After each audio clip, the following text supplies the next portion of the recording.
দক্ষিণ দিনাজপুর জেলার কুমারগঞ্জ বিধানসভা বরাবরই তৃণমূলের শক্ত ঘাঁটি হিসেবে পরিচিত। গত বিধানসভা নির্বাচনে তোরাফ হোসেন মণ্ডল প্রায় ২৯,০০০ ভোটে জয়ী হয়েছিলেন। তবে পরবর্তী লোকসভা নির্বাচনে তৃণমূল ও বিজেপির ব্যবধান কমে দাঁড়ায় প্রায় ২৩,০০০, যা এই আসনের রাজনৈতিক লড়াইকে আরও তীব্র করে তুলেছে। প্রায় ৪০% সংখ্যালঘু ভোটার থাকায় কেন্দ্রে সাম্প্রতিক এসআইআর প্রক্রিয়ায় প্রায় ২০,০০০ নাম বাদ পড়ার ঘটনায় নতুন করে বদলাতে শুরু করেছে সমীকরণ।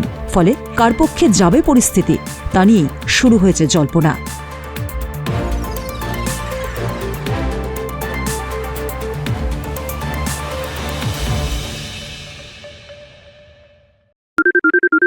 সোনাক্ষী, মশলা কোথায়?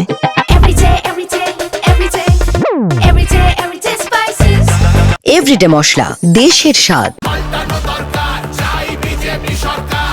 নমস্কার, আমি অনন্ত দেব অধিকারী, জলপাইগুড়ি সদর বিধানসভা কেন্দ্রের ভারতীয় জনতা পার্টির মনোনীত প্রার্থী। আমাকে আপনারা দুহাত তুলে আশীর্বাদ করুন, আমার উপর ভরসা রাখুন। আমি কথা দিচ্ছি, জলপাইগুড়ির সার্বিক উন্নয়নে কখনো কম্প্রোমাইজ করব না এবং আপনাদের পাশে সদা সর্বদা পাশে থাকবো।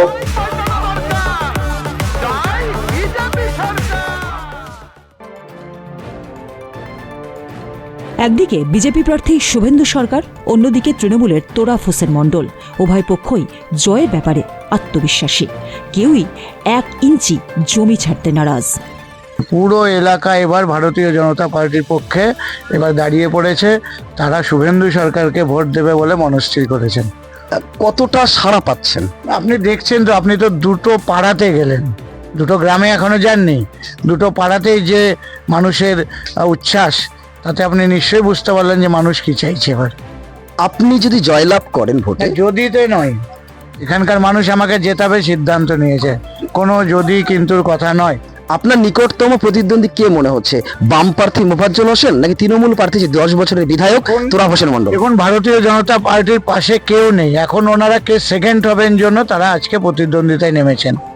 আচ্ছা, আপনি জয়ের ব্যাপারে কতটা আশাবাদী? আমি বলেছি বারবার করে আপনাদের, 100% কেন 1000% এখানে জয়ের ব্যাপারে আমি নিশ্চিত আছি। মানুষের তো প্রচণ্ড সাড়া, কিন্তু মানুষের একটাই অভিযোগ, সেটা হলো যে দিল্লির বিজেপি সরকার পরিচালিত নির্বাচন কমিশন প্রত্যেকটা বুথে আপনার গড় হিসেবে 200-250 জনের, কোনো বুথে 300, এইভাবে বৈধ ভোটারদের নাম ভোটার তালিকা থেকে বাদ দিয়েছে।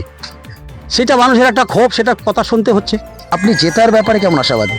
না, জেতার ব্যাপারে আমরা আশাবাদী, জেতার নিশ্চিত আমরা জিতবো। কুমারগঞ্জ বিধানসভা জিতবে, মানে শুধু সময়ের অপেক্ষা।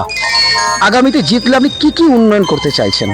আগামীতে জিতলে মমতা ব্যানার্জি আমাদের মুখ্যমন্ত্রী হবে, আর আপনারাও জানেন মুখ্যমন্ত্রীর যে স্বপ্ন, মুখ্যমন্ত্রীর দিশা দেবে, মুখ্যমন্ত্রী যেদিকে নিয়ে যাবে আমরা সেদিকেই যাব। আপনি আপনার নিরিখে আপনার নিকটতম প্রতিদ্বন্দ্বী কে মনে হচ্ছে? বিজেপি প্রার্থী শুভেন্দু সরকার না বাম প্রার্থী মোফাজ্জল হোসেন? না, বিজেপি প্রার্থী শুভেন্দু সরকার। এখানে বামরা তো একটা বাম তো ক্ষয়িষ্ণু পার্টিতে পরিণত হয়েছে, তাদের তো এখানে এই বিধানসভায় কোনো কিছু নাই। মানে জেতার ব্যাপারে আপনি কতটা আশাবাদী? জেতার ব্যাপারে আমি 100% আশাবাদী। আচ্ছা, মার্জিন আগের বাড়ছে, কমবে না বাড়তে পারে, কি মনে হচ্ছে? মার্জিন সম্বন্ধে এখনই কিছু বলা যাবে না, তবে আগের থেকে বাড়বে। অন্যদিকে বাম শিবিরও এই লড়াইয়ে গুরুত্বপূর্ণ ফ্যাক্টর হয়ে উঠেছে। বিশেষ করে জাকিরপুর পঞ্চায়েতের ভূমিপুত্র মোফাজ্জল হোসেন প্রার্থী হওয়ার পর সেই এলাকায় ত্রিমুখী লড়াই জমজমাট। সব মিলিয়ে কুমারগঞ্জে এবারের নির্বাচন অত্যন্ত হাড্ডাহাড্ডি ও উত্তেজনাপূর্ণ হতে চলেছে। কুমারগঞ্জ থেকে বিশ্বজিৎ প্রামাণিকের রিপোর্ট, উত্তরবঙ্গ সংবাদ।